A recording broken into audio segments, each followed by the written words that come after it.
Test होगा आपका किन चैप्टर्स का, वो मैं आपको बता देती हूँ। आपका first,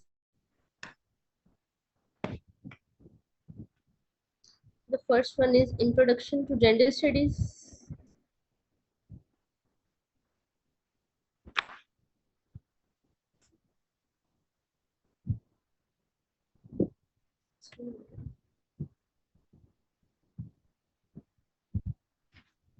introduction to gender studies, ये वाला चैप्टर। फिर आपका social construction of gender,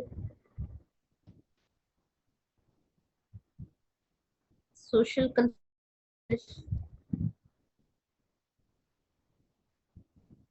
feminist theories and practice, feminist theories and practice।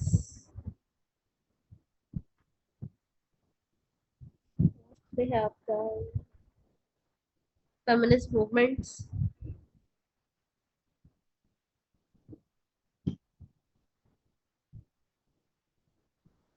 ठीक है, फिर आपका होगा जेंडर बेस्ड वायलेंस।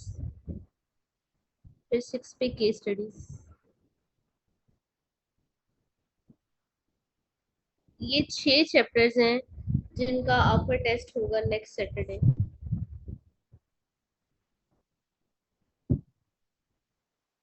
डेट, एक सेकंड, डेट देख लेते हैं, डेट क्या बनती है।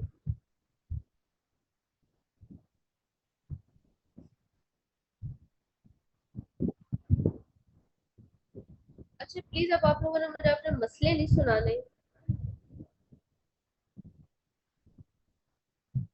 21, 21 सितंबर बन रही है, तब आपका क्या होगा टेस्ट, जेंडर स्टडीज का। ठीक है, ये आपका फर्स्ट हाफ मॉक होगा, फर्स्ट मॉक होगा।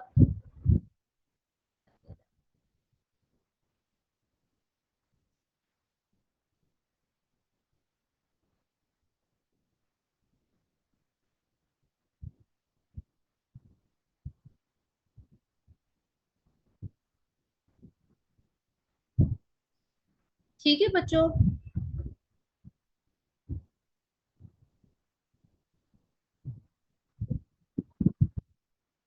ये जो हम मॉक लेंगे इसके डिस्कशन आपकी इंडिविजुअल होंगी हर बच्चे की, इसलिए मैंने आपको इनकरेज कि आप लोग मॉक जरूर दें, ताकि आपको पेपर पैटर्न की समझ आ जाए। वही वाली बात है कि जब तक आप क्वेश्चन अटेम्प्ट नहीं करेंगे आपको एग्जैक्टली पैटर्न कभी भी समझ नहीं आ सकता कि हमने किस तरह से अटेम्प्ट करना है पेपर सवाल को।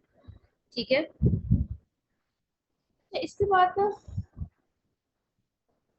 सिलेबस की जब हम बात करते हैं, हमने ये वाले चैप्टर्स जो है कवर कर लिए हैं। ये वाला कवर हो गया, ये हो गया, ये हो गया, ये हो गया, ये थोड़ा सा रह गया, वो आज करेंगे, ये भी आज करेंगे। ठीक है, उसके बाद आपका एक चैप्टर है जो मैं आपको पढ़ाऊंगी, that is gender and development. ये वो चैप्टर है जो हम नेक्स्ट पढ़ेंगे। ठीक है, उसके बाद आपका एक चैप्टर है status of women in Pakistan, और एक है वुमेन इन गवर्नेंस, इस तरह का कोई नाम है चैप्टर का। ठीक है, एक है status of women in Pakistan, एक women in governance, governance and women, ये वाला चैप्टर। वो दो चैप्टर्स का मटेरियल मैं आपको प्रोवाइड कर दूंगी, वो आप लोगों ने खुद करना है, क्योंकि उनमें सिर्फ रीडिंग वाली चीजें हैं, उसमें कॉन्सेप्ट वाली कोई चीज नहीं है। कॉन्सेप्ट वाली चीजें इसमें है जेंडर एंड डेवलपमेंट में, जिसमें अप्रोचेज है, बिट बैड वो वाली। ठीक है, इसलिए ये मैं आपको खुद पढ़ाऊंगी। वो दो चैप्टर्स की सिर्फ रीडिंग है, वो आपको मैं दे दूंगी। आपका स्टार्ट देख रहे हैं, ये फैक्ट्स एंड फिगर्स हैं, वो आपको नोट्स प्रोवाइड कर दूंगी, वो आप उनकी रीडिंग कर लेंगे। फिर जो सेकंड मॉक मैं लूंगी आपका, वो आपका फुल बुक होगा। ये फर्स्ट वाला जो हमने नेक्स्ट सैटरडे को लेना है, वो आपका इन 6 चैप्टर्स का होगा। यही 6 चैप्टर्स है that are the most important, और ये वाला भी, एक ये वाला भी। ठीक है, इनका आपका पहला मॉक होगा, दूसरा आपका फुल लेंथ होगा, जिसमें आपके वो दो चैप्टर्स जिनकी मैं आपको रीडिंग प्रोवाइड कर दूंगी, वो भी आप लोग उसको देखेंगे साथ। फुल लेंथ भी आपका हो जाएगा। सही है, जेंडर डेवलपमेंट, ये दोनों आप लोग के मॉक्स होंगे। और बस फिर स्टार्ट करते हैं। ये अनाउंसमेंट थी कि आप लोग प्लीज इनको देख लीजिएगा, तैयारी वगैरह शुरू कर दें। जो नोट्स हैं, नोट्स मैं आपको प्रोवाइड कर दूंगी। आपका सैटरडे को मॉक्स है, तो आज है संडे, मंडे, ट्यूसडे, वेडनेसडे तक मैं आपको नोट्स प्रोवाइड कर दूंगी। ठीक है, ये फर्स्ट हाफ की।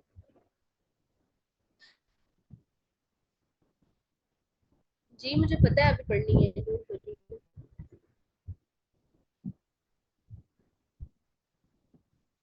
मैंने अभी कुछ भी नहीं बताया, मैंने अभी सिर्फ आपको ये बताया है कि आपका टेस्ट होगा अगले हफ्ते इन 6 चैप्टर्स का। नोट कर लें चैप्टर्स को, हम अगला स्टार्ट करते हैं। टॉपिक हम पढ़े थे gender based violence. Gender based violence में हमने पढ़ लिया था कि ये है क्या, जेंडर बेस्ड वायलेंस है क्या, फॉर्म्स ऑफ वायलेंस हमने देख ली थी, फिर हम लोग लेवल्स ऑफ वायलेंस देख रहे थे। लेवल्स ऑफ वायलेंस में हम लोग ये चीजें देख रहे थे, जेंडर बेस्ड वायलेंस में हम थे लेवल्स ऑफ वायलेंस में। ठीक है, लेवल्स ऑफ वायलेंस की अगर हम बात करते हैं तो हमने इसको देखना है डोमेस्टिक लेवल पे, कम्युनिटी लेवल पे और स्टेट लेवल पे। ठीक है,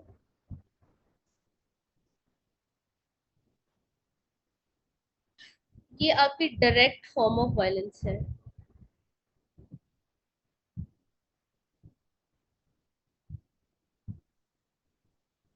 बात समझ आ रही है?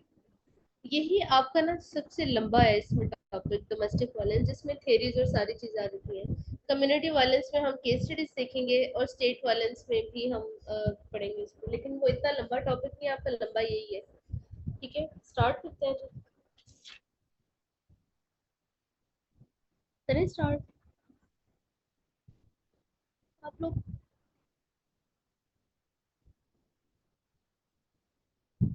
माय वॉइस व्हाट, आ नहीं रही मेरी आवाज?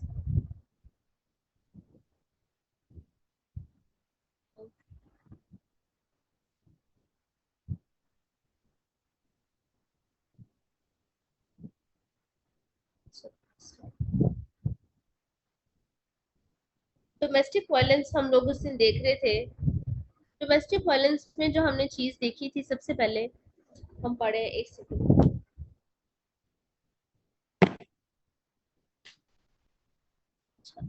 हम लोग पढ़े डोमेस्टिक वायलेंस।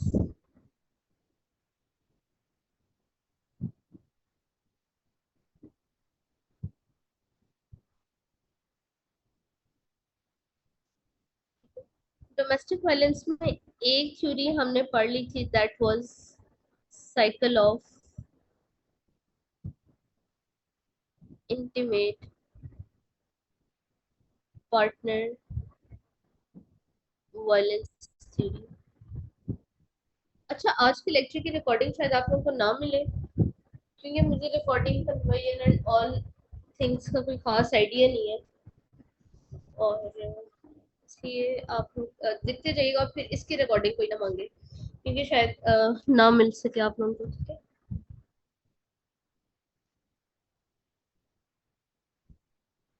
अच्छा ये वाला हमने पढ़ लिया था, cycle of intimate partner violence theory, जिसमें हमने पढ़ा था कि वायलेंस के 4 फेजेस हैं। एक आपकी वर्बल वायलेंस होती है, फिर आपकी फिजिकल वायलेंस, फिर आपका रिकंसिलिएशन का एक फेज आता है, फिर आपका हनीमून फेज आता है, फिर से साइकिल रिपीट होता है, वर्बल वायलेंस एंड ऑल। इस पर हम डिटेल्ड बात कर चुके थे उस दिन। सेकंड जो आज हमने पढ़ना है, that is the power and control wheel theory. The power and control wheel theory, ये हम लोगों ने आज पढ़ना है। सही है, इसके अकॉर्डिंग जो एब्यूजर या वायलेंट होता है, ठीक है, इसके अकॉर्डिंग जो आपका एब्यूजर या वायलेंट होता है, उसका वायलेंस का मकसद, उसका वायलेंस का गोल सिर्फ एक ही होता है, क्या? पावर।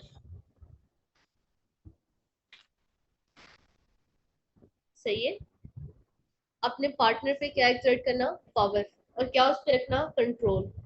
सही है, the goal of abusers behavior is to exert control over their partner। ठीक है, ये क्या है? गोल होता है वायलेंट या एब्यूजर का, ये इस थ्योरी का मेन क्या है? ऑब्जेक्टिव। इसमें हम डिफरेंट टैक्टिक्स देखेंगे कि वो किन किन तरीकों से पार्टनर को मैनिपुलेट भी करता है, वायलेंस भी करता है, फिजिकल साइकोलॉजिकल, ये सारी चीजें उसमें आ जाती हैं। ये सब करने के पीछे मकसद क्या है? ये सब करने के पीछे मकसद सिर्फ ये है कि अपने पार्टनर को कंट्रोल में लेना। ठीक है, अब ये वाला जो हमारे पास व्हील थ्योरी है, दिस कॉम्प्रिहेंसिव व्हील, ये जो हम व्हील आगे पढ़ेंगे जिसमें हम डिफरेंट फैक्टर्स देखेंगे, this comprehensive wheel outlines, this comprehensive wheel makes us understand क्या, पैटर्न्स ऑफ अब्यूज, ठीक है। उन जो पैटर्न्स ऑफ अब्यूज है उनमें क्या क्या चीज आ जाती हैं, patterns of abuse encompassing physical, emotional,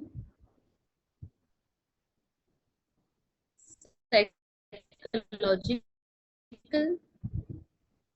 physical, emotional, logical and financial aspects.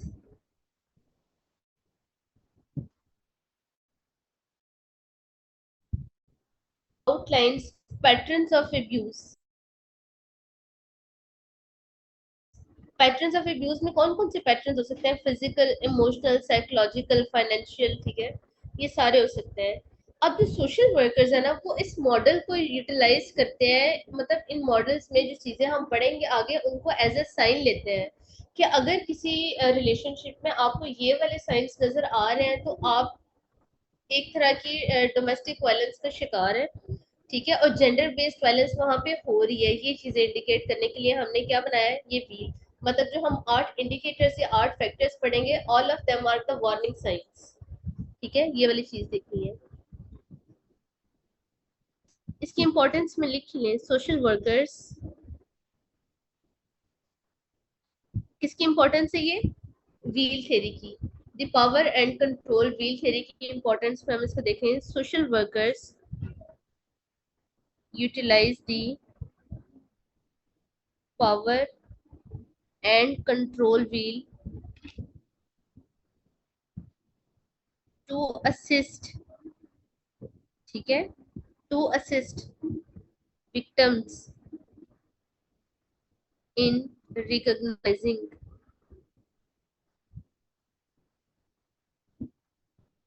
the warning signs, recognizing the warning signs of abusive behavior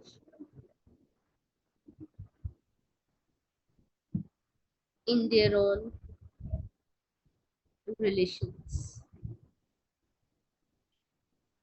ठीक है। ये क्या है, इम्पोर्टेंस है इस व्हील थ्योरी की,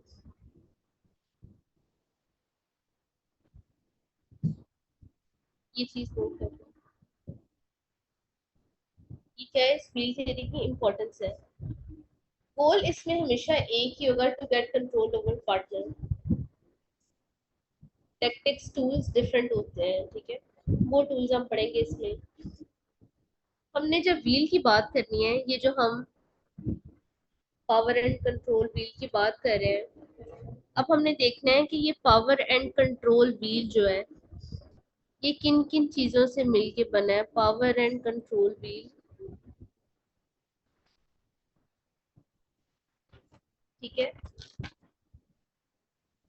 इसके सेंटर में ना, सेंटर में हमेशा ये जो इस व्हील का सेंटर है, ये डिफरेंट क्या है, इसके फैक्टर्स होंगे,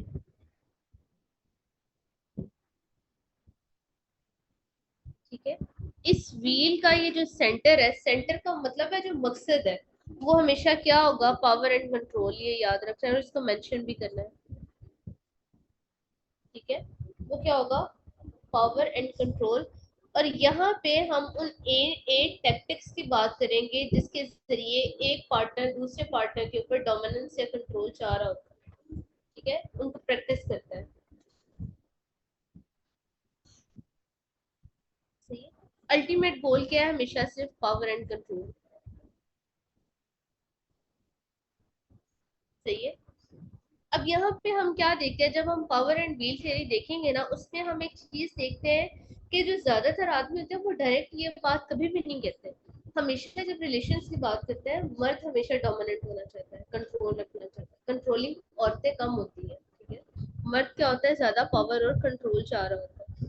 वो बंदा कभी भी डायरेक्ट ये नहीं कहता कि मैं पावर और कंट्रोल चाह रहा हूँ अपनी बीवी पे, लेकिन वो आपको बातें ऐसी करता है जिससे आपको पता लग जाता है कि हाँ ये बंदा क्या चाह रहा है। ठीक है, वो किस तरह की बातें हो सकती है, जिस तरह आप कह लें कि एक मर्द अपनी बीवी को कहते हैं कि I want you to stay home.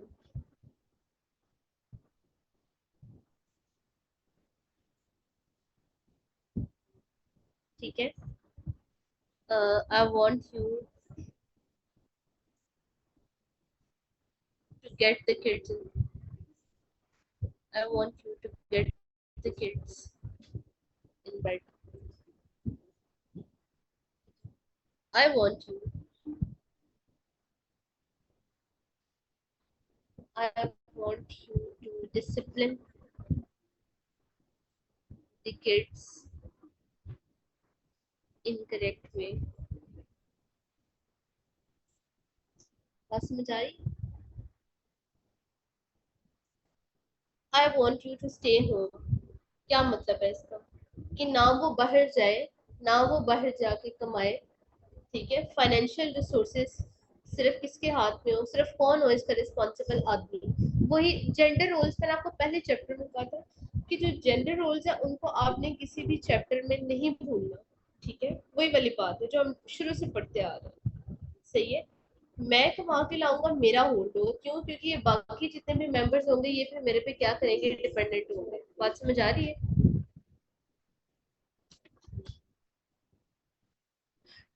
ये ड्रॉ करते हैं आप, इसको आप मेरे साथ साथ ड्रॉ कर लें, पावर एंड कंट्रोल व्हील को। सेंटर में आपका होता है पावर, सेंटर में आपका होता है power and control.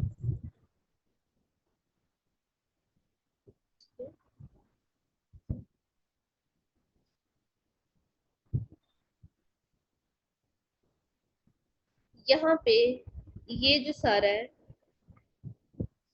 Outside of the wheel क्या आना है हमारे पास? वायलेंस। वायलेंस कौन सी? Sexual violence, physical violence. बात समझ आ रही? ये आउटसाइड ऑफ द व्हील चीज आती है।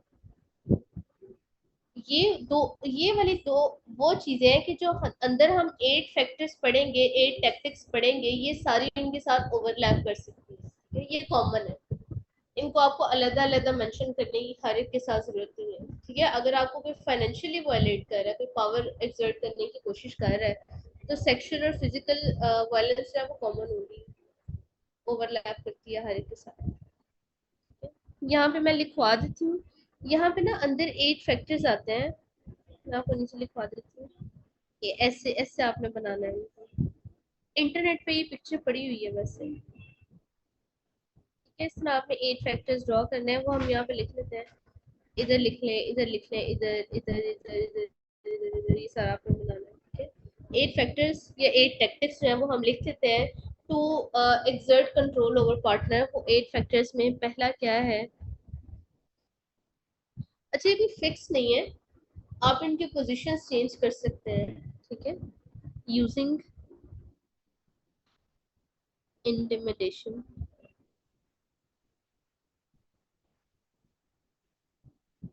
ठीक है, दूसरा यूजिंग इमोशनल अब्यूज, ये लिख लें फिर मैं आपको बताती हूँ इनके बारे में।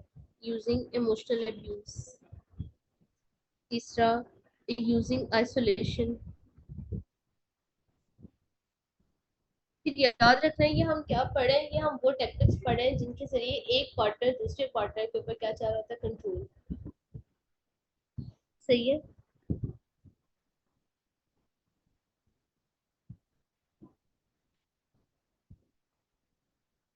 Minimising, denying and blaming. Minimising, denying and blaming. 5वें नंबर पे क्या आ जाता है? Using children. 6 पे क्या आ जाता है आपका? Using male privileges, using male privilege। सातवें पे यूजिंग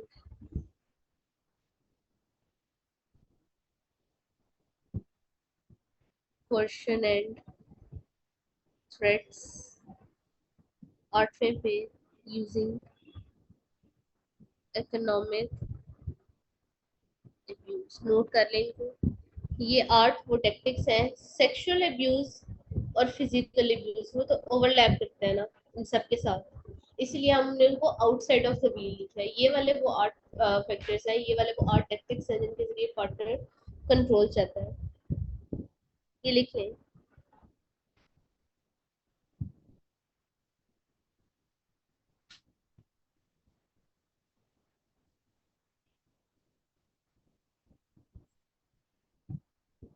देखिए, अब ये क्या आपका इंटिमिडेशन, इसमें क्या होगा कि वो ऐसे जेस्चर, हाँ आधा कप जा, इसमें क्या होगा कि वो ऐसे जेस्चर्स होंगे, उसकी लुक्स इस तरह के होंगे, उसके एक्शन इस तरह के होंगे कि आप उससे, औरत क्या होगी, उससे डर जाएगी। ठीक है, घर आते ही उसने क्या करना है, बर्तन धोने शुरू कर देना है, ग्लास पानी का पकड़ा है तो वो फेंक देना है, चाय पी है तो फेंक दिया। अपने घर में अपने कमरे में वेपन डिस्प्ले किए हुए, ठीक है।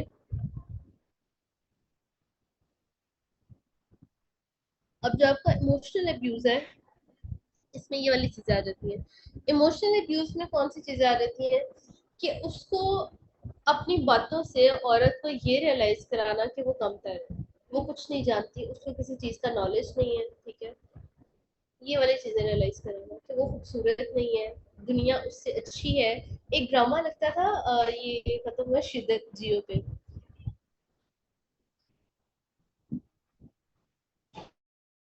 शिद्दत लगता था जियो पे, उसका ये थीम था सारा, वो वायलेंस पे था, जेंडर बेस्ड वायलेंस। उसमें आपकी मतलब साइकोलॉजिकल वायलेंस, फिजिकल वायलेंस, ये सारी चीजें उसमें आती हैं। बहुत अच्छा थीम था उसका। आप वो देख सकते हैं अगर आप देखना चाहें तो, I like that. Emotional abuse में ही आता है कि वो हमेशा लेट डाउन करता है अपनी वाइफ को, तुम्हारे नाखून नहीं अच्छे, तुम्हारे बाल नहीं अच्छे, तुम चलती नहीं अच्छा, तुम पकाती नहीं अच्छा, ये एंड ऑल, इस तरह की सारी चीजें। ठीक है, सिर्फ किस लिए, अपने आप को सुपीरियर बताने के लिए, क्योंकि उस मर्द को असल में इंफीरियोरिटी कॉम्प्लेक्सेस थे। उसका childhood that was ruined bye her, by his mother and all, ये सारे फैक्टर्स। बहुत अच्छा ड्रामा था जेंडर के लिहाज से। ठीक है। अब्यूजिंग आइसोलेशन में क्या आता है कि आप अपनी बीवी को बाहर नहीं जाने देते। अक्सर मर्द ये वाली बात करते हैं, हम अपनी सोसाइटी में, अपने फैमिलीज में ये बातें बड़ी देखते हैं कि कोई ना कोई पार्टनर ऐसा होता है जिसमें बीवी हमेशा बाकियों को ये कह रही होती है कि नहीं, मेरे खामद को नहीं पसंद, मुझे कोई और देखे। ठीक है, तो वो मर्द ये कहते हैं कि मुझे नहीं अच्छा लगता तुम्हें कोई और देखे, तुमने बाहर नहीं जाना। दैट जेंडर में उसका एज अ टैक्टिक कंसीडर किया जाता है। ठीक है, असल में जो होता है वो पता नहीं क्या होता है, लेकिन हम जेंडर के पर्सपेक्टिव से बात कर रहे हैं। सही है। फिर मिनिमाइजिंग, डिनाइंग एंड ब्लेमिंग, इसमें ये वाली चीज आती है कि उसका जो एब्यूसिव बिहेवियर है ना, अगर औरत उस पर क्या करे, शिकायत करे, तो वो मैनिपुलेटिव टेक्निक्स आप इसमें डिस्कस कर सकते हैं कि वो मैनिपुलेट करता है उसको। वो कहता है कि नहीं, मसला मेरे में नहीं है, तुमने मुझे ट्रिगर किया जिसकी वजह से मेरा ये रिएक्शन था, मतलब तुम्हारे किसी एक्शन का ये रिएक्शन था। वो अपनी गलती को एक्सेप्ट नहीं करते। क्या इसमें ये वाली चीजें आ जाती है। फिर यूजिंग चिल्ड्रन, ये तो बड़ा कॉमन सा टूल है कि हम बच्चे तुमसे ले लेंगे। ठीक है, ये वाला इसमें आ जाता है।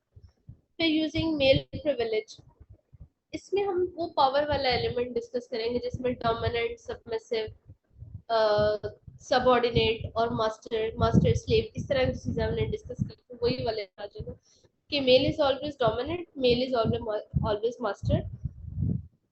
ठीक है, और वुमेन क्या है, सबमिसिव है, वुमेन क्या है, स्लेव है। सही है, वो वाली सारी डिस्कशन आ रही है। फिर क्वेश्चन एंड थ्रेड्स में वही सारी चीजें। इकोनॉमिक अब्यूज में क्या आ जाता है कि आप, एक तो कहते हैं, एक तो औरत को आप बाहर जाने की इजाजत नहीं देते, उसको अलाउ नहीं करते, उसको फाइनेंशियल इंडिपेंडेंस नहीं देते।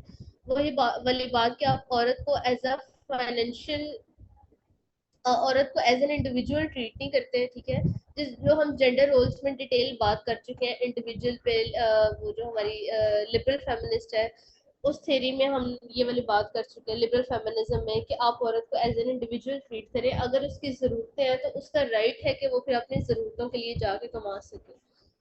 ठीक है, तो मर्द नहीं कमाने देते।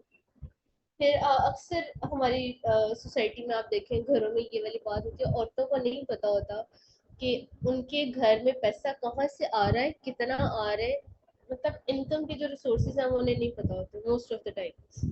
ये वाली चीजें आ जाती हैं, पावर एंड कंट्रोल। अच्छा, ये था आपका पावर एंड कंट्रोल फील। ये सारा हम डोमेस्टिक लेवल पे पढ़े हैं, सही है, थेरी सारे डोमेस्टिक लेवल पे अप्लाई होगी। सही हो गया, क्या पढ़ लिया हमने? Power and control wheel theory, cycle of intimate partner violence theory पढ़ लिया हमने। उसके बाद हमने क्या पढ़ना है? Ecological theory of violence. Next क्या है हमारे पास? Ecological theory of violence. जो आपकी इकोलॉजिकल थ्योरी ऑफ वायलेंस है, उसमें हमने डिफरेंट स्फीयर्स पढ़ने हैं वायलेंस के। क्या कहना है आपको?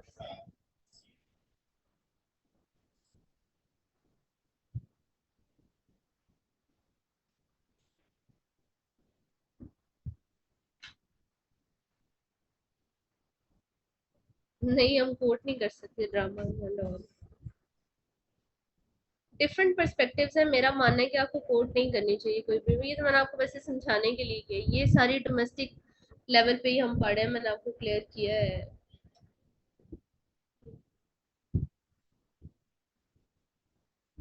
ये सारी हम डोमेस्टिक लेवल पे सीरीज पढ़े हैं। फिर हमारे पास आते थे इकोलॉजिकल थ्योरी ऑफ वायलेंस। इसमें हमने डिफरेंट स्फीयर्स ऑफ वायलेंस पढ़ने हैं। डिफरेंट स्फीयर्स ऑफ वायलेंस में हमने ये देखना है कि जो हमारे पास वायलेंट है या एब्यूजर है, वो वायलेंट या एब्यूजर क्यों है। ठीक है, इसलिए इसमें क्या आते हैं? Different spheres. उनमें नोट कर ले, there are 4 main spheres. First one is your ontogenic.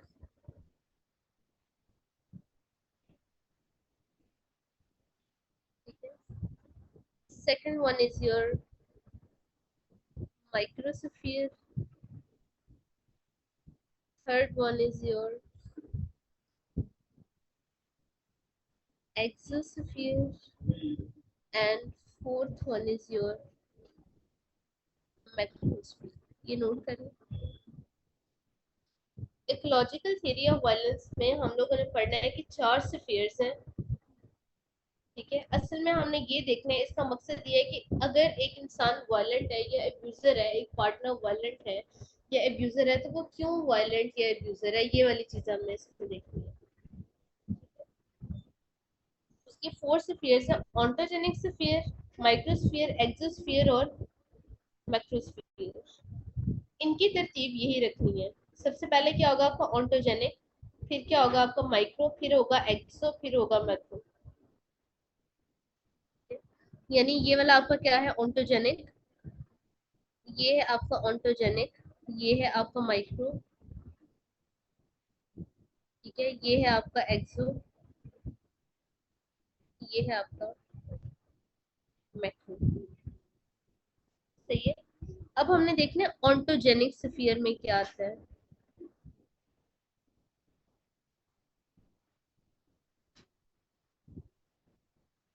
इसमें हम देखते हैं कि जो वायलेंट या एब्यूजर है ना, जो हमारे पास वायलेंट या एब्यूजर है, हमने उसकी पर्सनल हिस्ट्री देखनी है इसमें।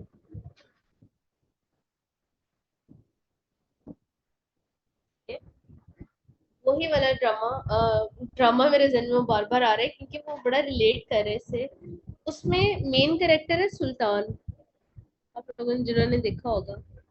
ठीक है, वो वायलेंट है, वो एब्यूजर है, वो मतलब मेन कैरेक्टर है उस ड्रामे का। ठीक है, अब अगर हम उसकी पर्सनल हिस्ट्री देखें ना कि वो क्यों वायलेंट या अब्यूजर है, उसका उसकी वजह उसके पीछे से माँ होती है, उसका ब्रॉटअप जिस तरह से हुआ होता है, वो सारी चीजें आ जाती हैं। ठीक है, ये आ जाता है जैसे पर्सनल हिस्ट्री ऑफ वायलेंट। अब इसमें डिफरेंट फैक्टर्स आ जाते हैं जो ऑन्टोजेनिक फियर है हमारे पास।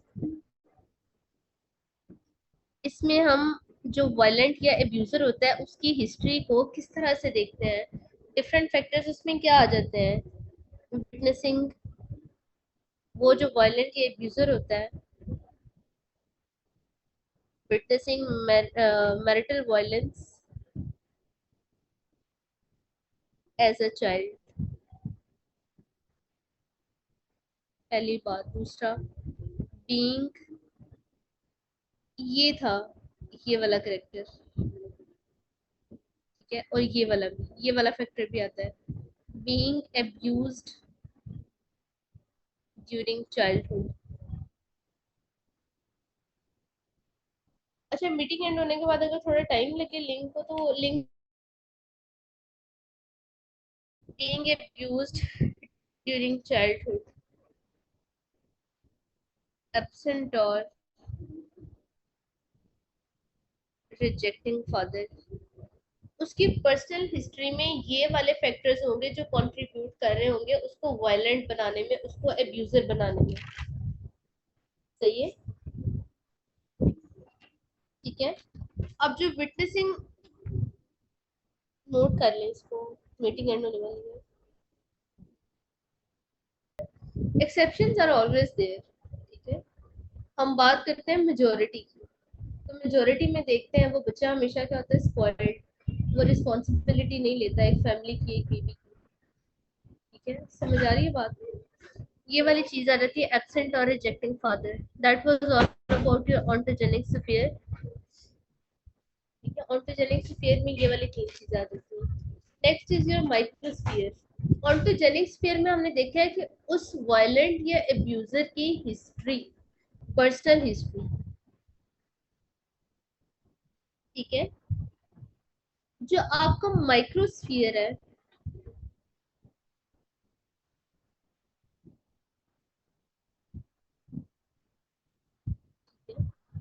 Microsphere, it is about, microsphere, it is about family setups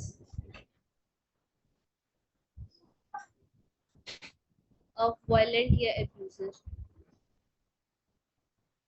ठीक है, इसमें उसका रिलेशन सिर्फ उसके माँ बाप से नहीं दिखाया, इसमें जो आपकी पूरी फैमिली है, ठीक है, इसमें वो सारी डिस्कशन आती है। उसमें ये है कि आपकी एक ननियाल वाली साइड है, आपकी एक ददियाल वाली साइड है, बड़ा लेमन लैंग्वेज में मैं आपको समझा रही हूँ। अब देखते हैं आपके खानदान में कौन सी ट्रेड्स नॉर्मल है। सही है, अब उसमें जरूरी नहीं है कि वो वायलेंट का डायरेक्ट कोई रिलेशन रहा हो उस वायलेंस से, ठीक है, या उस ट्रेड से कोई किसी किस्म का किसी इन्फ्लुएंस में हो, लेकिन उसने वो चीजें देखी हैं, ऑब्जर्व की हैं, वो भी क्या करेंगे, उसके साइकोलॉजिकल डेवलपमेंट में कंट्रीब्यूट करेंगी। सही है, जिस तरह आपने अपने खानदान में पूरी फैमिलीज में आपने देखा है कि क्या है, मेल डोमिनेंस।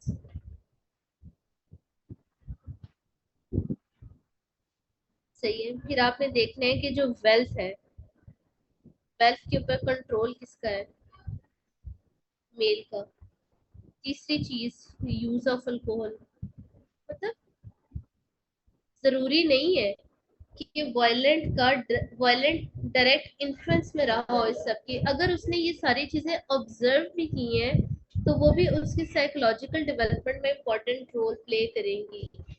यानी उसके लिए ये सब कुछ फिर क्या है, नॉर्मल। फिर जब वो बड़ा होगा, अगर कोई इन ट्रेडिशंस, कोई इन स्टीरियोटाइप्स को ब्रेक करने की कोशिश करेगी उसकी पार्टनर, तो वो फिर क्या हो जाएगा, वायलेंट।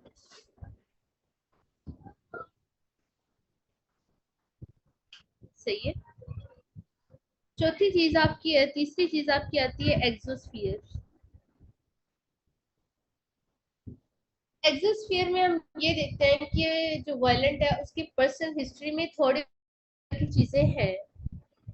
सही है, लेकिन सिर्फ एक वो वाला फैक्टर नहीं है, हम देखते हैं कि एक वायलेंट है वो किन किन फैक्टर से मिलके बनता है। ठीक है, ये किसी एक फैक्टर की वजह से नहीं, सारे फैक्टर्स ओवरलैप करेंगे।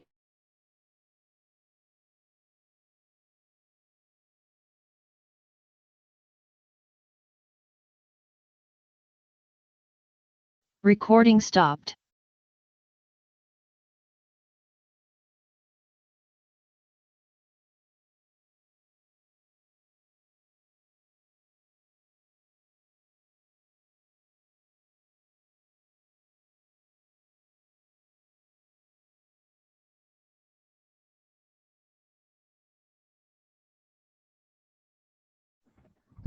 सॉरी, वो मेरी लाइट चली गई थी, लाइट चली गई।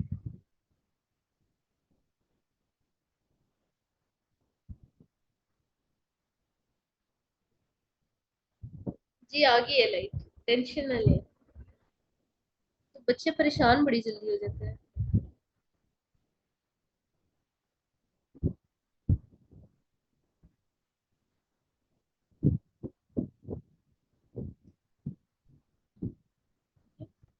जो एक्सोस्फीयर है उस इसमें हम क्या देखते हैं कि जो Recording आपके in socio progress. Economic status है वो भी बहुत ज्यादा मैटर करता है। आपका जो सोशियो इकोनॉमिक स्टेटस है वो भी बहुत मैटर करता है। एक आप इस तरह के बच्चे हैं कि शुरू से आपके माँ बाप में लड़ाई रहे, ठीक है, फिर आपका पूरा फैमिली सेटअप भी कोई अजीब किस्म का है, ठीक है, जिसको मैं अजीब कह रही हूँ वो आप हमारी सोसाइटी की नॉर्मल चीजें ये याद रखें। इसीलिए ये सारा वायलेंस वगैरह ये सारी चीजें बढ़ती जा रही है, रोज एक नई खबर आ रही होती है। उसके ऊपर आपका क्या आ जाते हैं, आपके socio economic strains. Economic strains आपके सबसे इम्पोर्टेंट है। आपको नौकरी नहीं मिल रही, आपका जो सोशियो इकोनॉमिक स्टेटस है वो लो है, आप अनएम्प्लॉयड है, फिर क्या होगा, आप फ्रस्ट्रेटेड होंगे। जब फ्रस्ट्रेटेड होंगे तो आप क्या होंगे, वायलेंट। सही है, जितने ज्यादा आप फ्रस्ट्रेटेड होंगे उतने ज्यादा आप क्या होंगे, वायलेंट। सही है। फिर जो आपका आता है मैक्रोस्फियर। मैक्रोस्फियर में आपके क्या आ जाते हैं, all the rigid gender rules. ये यहाँ पे आपने सारे वो बताने हैं जिनकी हम चैप्टर 1 2 दोनों में बात की थी उनकी, ये आपने इसमें एक्सप्लेन कर दिया। सही है, फिर हमने इसमें एक पॉइंट डिस्कस करना है, that is acceptance of violence. ठीक है, ये वाले जो रिजिड जेंडर रोल्स असाइन किए गए हैं इनकी एक्सेप्टेंस। साइको एनालिटिकल थ्योरी में हम ये चीज पढ़ चुके थे कि वायलेंस इशू नहीं है, उस वायलेंस की एक्सेप्टेंस सबसे बड़ा इशू है। सही है, ठीक है, समझ आ गई बच्चों ये वाली बात। इकोलॉजिकल थ्योरी ऑफ वायलेंस भी समझ आ गई है, power and control wheel theory भी समझ आ गई है। उसके बाद हमने दो मॉडल्स पढ़ने हैं। अच्छा, फिर याद रखें ये सारा हम डोमेस्टिक लेवल जो डिबेट कर रहे हैं उसी में ये सारी चीजें आएंगी। ठीक है, आप इसमें से कुछ छोड़ भी सकते हैं क्योंकि बहुत ज्यादा चीजें हैं। हम उतना डाटा लेते हैं जितना हमने लिखना होता है। 8 साइड्स आपने लिखनी है पेपर की, उसमें आपने जेंडर बेस्ड वायलेंस को एक्सप्लेन भी करना है। ठीक है, उसमें आपने लेवल्स को जब अलग अलग एक्सप्लेन करना है, फिर आप 8 साइड्स में क्या क्या लिख देंगे, एट द एंड आपको रेमेडीज भी देनी है, क्रिटिकल एनालिसिस भी करना है, थ्योरेटिकल एनालिसिस भी करना है। सही है, थ्योरेटिकल एनालिसिस वो करना है जो हमने अपनी जेंडर की थ्योरीज पढ़ी है जो हमारे सिलेबस में है। सही है, वो वाला एनालिसिस। अदरवाइज थ्योरी से ये भी हम सारी पढ़ ही रहे हैं। अच्छा, आपको कुछ सवाल ऐसा है पेपर में जिसमें जेंडर बेस्ड वायलेंस में जितनी हमने थ्योरीज पढ़ी हैं या हम आगे पढ़ेंगे उनमें से कोई लगती हुई तो आप वो भी लगा सकते हैं। वो थ्योरीज हैं जो हमने पढ़ी हैं जेंडर के सिलेबस में, आपकी liberal, radical, psychoanalytical, men's feminism, postmodern feminism, Marxist feminism, वो वाली थ्योरीज। फिर वो थ्योरीज जो हमने चैप्टर 2 में पढ़ी है नर्चर डिबेट में, वो वाली थ्योरीज। फिर तीसरे चैप्टर जेंडर बेस्ड वायलेंस में भी हम थ्योरीज पढ़ रहे हैं। इट मीन्स कि जो सवाल आए आप उसमें 6 से 7 थ्योरीज तो जरूर लगाएं। या आपने जो मॉक देना है इसमें भी आपने इस चीज को प्रैक्टिस करना है। जो मैंने क्वेश्चन अटेम्प्ट किए थे ना उसमें पेपर में, अच्छा मेरा ना एमसीक्यू वाला पोर्शन नहीं अच्छा हुआ था, फिर मैं 92 स्कोर था। अदरवाइज अगर एमसीक्यू में मेरे अच्छे होते तो शायद 90 क्रॉस करते थे। जो सवाल अटेम्प्ट किए थे ना मैंने, हर सवाल में 10 सीरीज थी, हर सवाल में। यानी मैंने अपने पेपर में 40 थीरीज लगाई थी। जो भी आपका आर्गुमेंट है उसको आप अपनी थ्योरी से सपोर्ट करें, जो भी आर्गुमेंट है थ्योरी से सपोर्ट करें, जो भी आप बात कर रहे हैं उसको थ्योरी से सपोर्ट करें। ठीक है, आगे हमने पढ़ना है मॉडल्स ऑफ वायलेंस।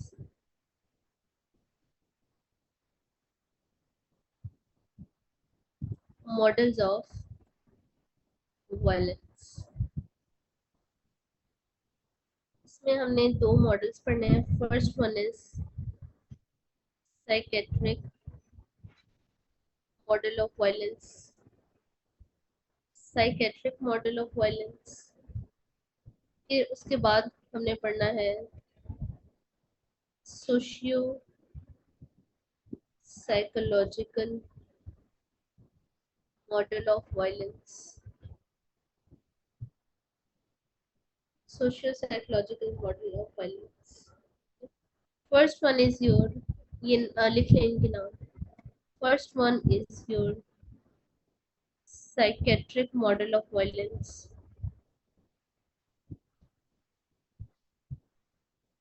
जो साइकेट्रिक मॉडल ऑफ वायलेंस है, हर मॉडल में हम थ्योरीज पढ़ेंगे, सही है। जो साइकेट्रिक मॉडल ऑफ वायलेंस है इसमें दो थ्योरीज आती है। पहली theory is psycho pathological theory. ठीक है, कौन सी थ्योरी है? Psychopathological theory. जो आपकी साइकी होती है ना, साइकी का मतलब होता है state of mind.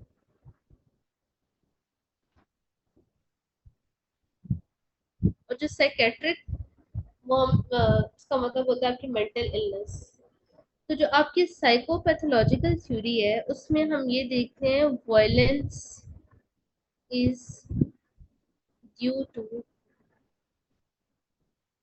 Mental illness of violent या फिर एब्यूजिव। बात समझ आ रही? ठीक है, इसमें ये चीज है साइकोपैथोलॉजिकल थ्योरी में। उसके बाद एक बात आपने याद रखनी है, हम मॉक में तो उसको डिस्कस करेंगे ही। जो मैंने आपको पेपर अटेम्प्टिंग टेक्निक्स में बताया था ना कि आपका इंट्रो के बाद जो आपकी सेकंड हेडिंग है वो हमेशा आपकी कंसेप्चुअल स्नैपशॉट होनी चाहिए।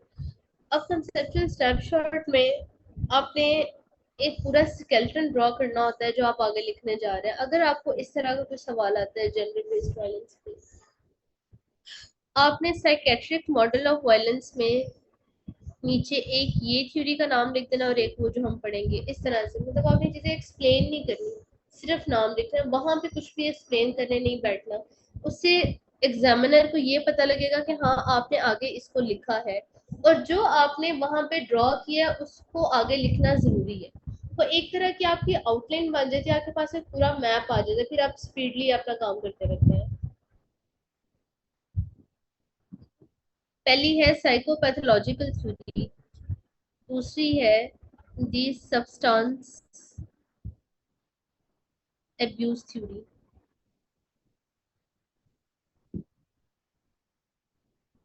ठीक है, दी सब्सटेंस एब्यूज थ्योरी, इसके अकॉर्डिंग क्या है? इट इज सेड दैट,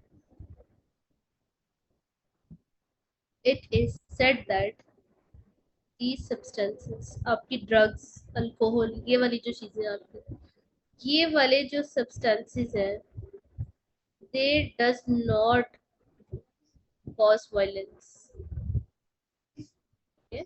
अगर कोई बंदा अल्कोहलिक है तो वो अल्कोहल वायलेंस की वजह नहीं है। ठीक है, वो क्या है? ब्रदर, ये जितने भी सब्सटेंसेस हैं ये क्या है? दे आर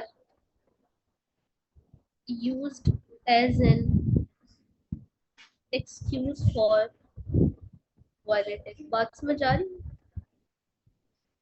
ये आपने इस थ्योरी का मेन पॉइंट है। ये सब्सटेंस अब्यूज थ्योरी में आपने ये देखते हैं कि वो कहते हैं कि ड्रग्स, अल्कोहल, ये वाले जितने भी सब्सटेंसेस हैं ये वायलेंस की वजह नहीं है। एक वायलेंट इनको एज एन एक्सक्यूज यूज करता है अपनी वायलेंस को जस्टिफाई करने के लिए। मुझे तो पता ही नहीं लगा था, मैं तो नशे में था। सही है। हालांकि ये आपके जो ड्रग्स हैं, आपकी अल्कोहल है, it is a major contributing factor in family violence. ये वाले जो सब्सटेंसेस हैं they are major contributing factor in violence. लेकिन ये एक वायलेंट स्टांस है या जो अब्यूसिव होता है। ठीक है। ये हमने क्या पढ़ा है? हमने कौन सा मॉडल पढ़ा था? Psychiatric model of violence. उसमें हमने दो थ्योरीज पढ़ी है, साइकोपैथोलॉजिकल थ्योरी और दूसरी हमने पढ़ी है द सब्सटेंस अब्यूज थ्योरी। दूसरा मॉडल है हमारे पास, जो हमारे पास दूसरा मॉडल है, that is socio psychological model of violence. Socio psychological model of violence. अब आप एक बात नोट करें कि ये वाला जो हमने पढ़ा है साइकेट्रिक मॉडल ऑफ वायलेंस, इसमें हम वायलेंट की पर्सनैलिटी को डिस्कस कर रहे हैं। जो socio psychological model of violence है, इसमें हमने सोसाइटी के डिस्कशन को इन्वॉल्व करनी है। थ्योरीज को मिक्स नहीं करना। आपने बताने का मकसद ये है कि थ्योरीज को आपने मिक्स नहीं करना। पहली थ्योरी है आपकी इसमें socio psychological model of violence में, पहली थ्योरी है आपकी सोशल लर्निंग थ्योरी। ठीक है। इसको हम इंटरजेनरेशनल साइकिल ऑफ वायलेंस भी बोलते हैं। ठीक है। जो आपकी सोशल लर्निंग थ्योरी है, इसको हम इंटरजेनरेशनल साइकिल ऑफ वायलेंस भी बोलते हैं।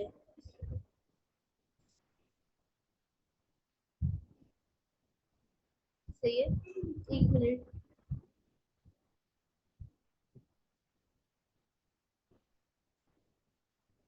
चाय ठंडी हो गई है मेरी आपके चक्कर में। अब ये हमारे पास जो सोशल लर्निंग थ्योरी है, इसको हम इंटरजेनरेशनल साइकिल ऑफ वायलेंस भी बोलते हैं।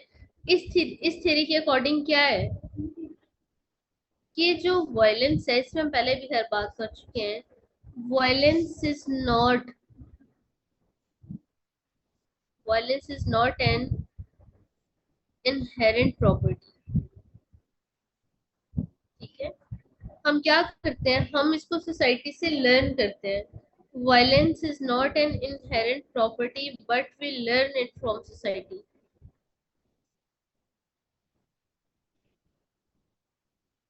बात क्लियर है? Violence is not inherent property but we learn it from society.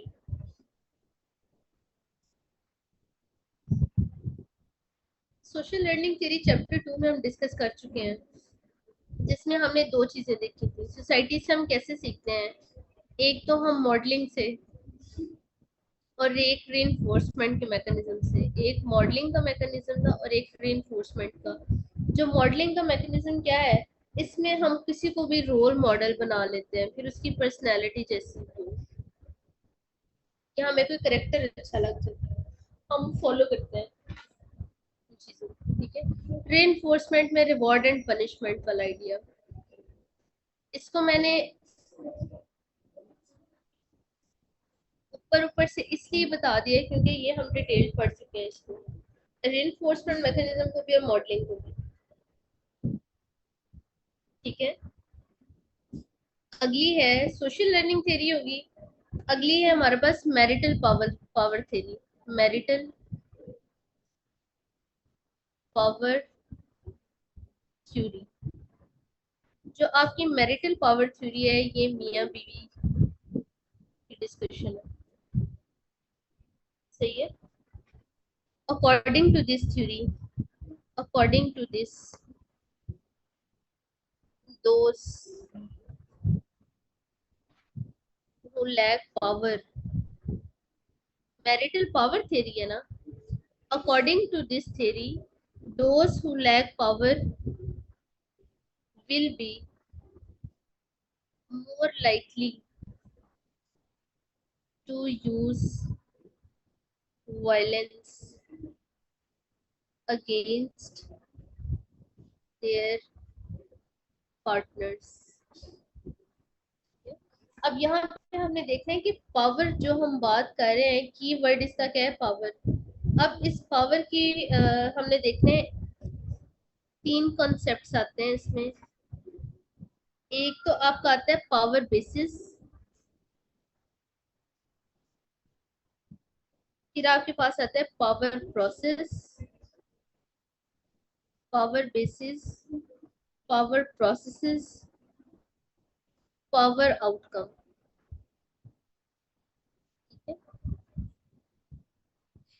अगर किसी के पास पावर, पार्टनर की बात हो रही है, एक पार्टनर में एक कपल में एक के पास पावर नहीं है, लेकिन उसको दूसरे पे क्या करना है, कंट्रोल। ठीक है, तो वो क्या करेगा, वायलेंस। अब पावर नहीं है का क्या मतलब है, इसमें तीन चीजें हैं। एक तो है पावर बेसिस, यानी there are certain agents of power. एक बंदे के पास अगर वो होंगे तो हम कहेंगे उसकी पावर बेसिस स्ट्रांग है। पावर प्रोसेस में आपकी चीजें आती हैं, आपकी टेक्निक्स। अगर एक के पास पावर बेसिस नहीं है, आउटकम इज हमेशा आपकी power and control, exert power and control over your partner. ठीक है, ये डिसीजन होता है उसका वायलेंट का, कि हमने अपने पार्टनर पे क्या करना है, कंट्रोल रखना है। उसके लिए अगर उसके पास स्ट्रॉन्ग पावर बेसिस नहीं है, तो वो इंटायरली पावर प्रोसेस को रिलाय करेगा टू फिल दैट गैप। ये चीजें आपको समझ आएंगी। आप पहले ये देखें पावर बेसिस में क्या क्या चीजें आ जाती हैं, फिर मैं आपको इसको बताती हूँ। ठीक है, पावर बेसिस में आपकी क्या क्या चीजें आ जाती हैं, ये सारे जो है ये एजेंट्स ऑफ पावर है। ठीक है, एजेंट्स ऑफ पावर, अगर एक बंदे की पावर बेसिस स्ट्रांग है ना, तो उसके पास बहुत कुछ है अपने पार्टनर को डोमिनेट करने के लिए। पावर बेसिस में क्या आ जाता है, आपके पास नॉलेज। ठीक है, फिर आपकी बिलोंगिंग्स, आपकी कास्ट, सोसाइटी लेवल पे आप कहाँ स्टैंड कर रहे हैं, आपका सोशियो पॉलिटिकल स्टेटस, आपकी ब्यूटी, आपकी प्रोफेशनल स्किल्स, आपकी प्रोफेशनल स्किल्स, ये वाली चीजें इसमें आ जाती है। ठीक है, ये आपकी क्या है, पावर बेसिस फाउंडेशन है।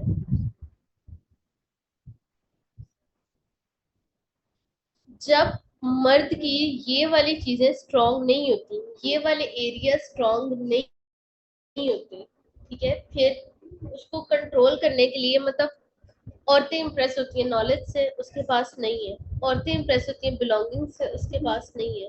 औरतें इंप्रेस होती हैं आपके सोशल, जो आपकी प्रेस्टीज है, आपकी कास्ट भी कोई इतनी खास नहीं है, सोशियो पॉलिटिकल स्टेटस भी कितना खास है, खूबसूरत भी आपके खास नहीं है, प्रोफेशनल स्किल्स भी आपके पास कोई खास नहीं है। एक गैप क्रिएट हो गया। अगर आपके पास ये सब कुछ नहीं है तो एक गैप क्रिएट हो गया। अब मर्द ने उस गैप को फिल करना है। सही है, अब वो क्या करता है, पावर प्रोसेसेस। पावर प्रोसेसेस का मैंने क्या बताया था कि ये क्या है, टेक्निक्स है। Power processes are the techniques, power processes are the techniques needed by someone to gain control in an interaction such as negotiation and assertiveness। अच्छा, आज का लेक्चर बहुत ज्यादा इंटर रिलेटेड है।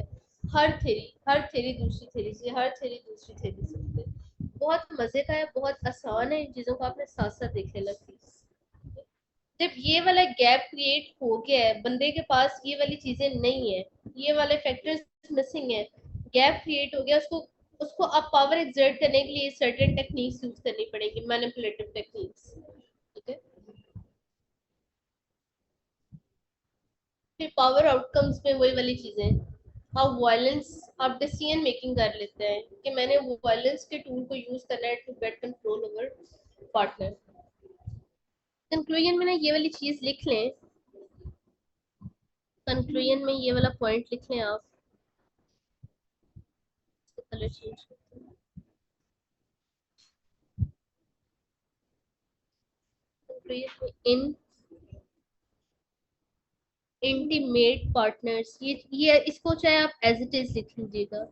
इन intimate partners, if one don't have power basis जिनकी हम पीछे बात कर चुके हैं। In intimate partners, if one don't have power basis but want,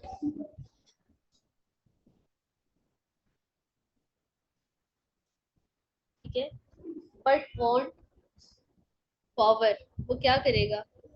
वो ही भी हो सकता है, वो शी भी हो सकती है। ठीक है, ही और she focuses on power process to bridge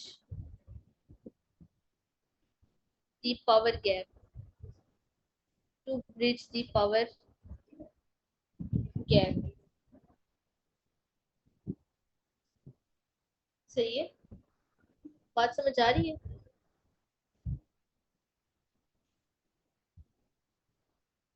That person will use violence as a means to do this। ठीक है, ये भी क्लियर होगी। मैरिटल पावर थ्योरी भी समझ आ गई है। उसके बाद अगली थ्योरी आपके पास रिसोर्स थ्योरी।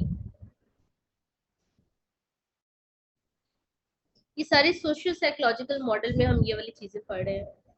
अगली चीज है आपके पास रिसोर्स थ्योरी। रिसोर्स थ्योरी में हम ये देखते हैं कि हस्बैंड वाइफ में से, एक फैमिली में से, जो आपके रिसोर्सेज है ना, आपकी फैमिली को सरवाइव करने के लिए जो रिसोर्सेज रिक्वायर्ड है, घर में से जिसकी उन रिसोर्सेज में कंट्रीब्यूशन सबसे ज्यादा है, डिसीजन मेकिंग में उसका होल्ड भी सबसे ज्यादा होगा।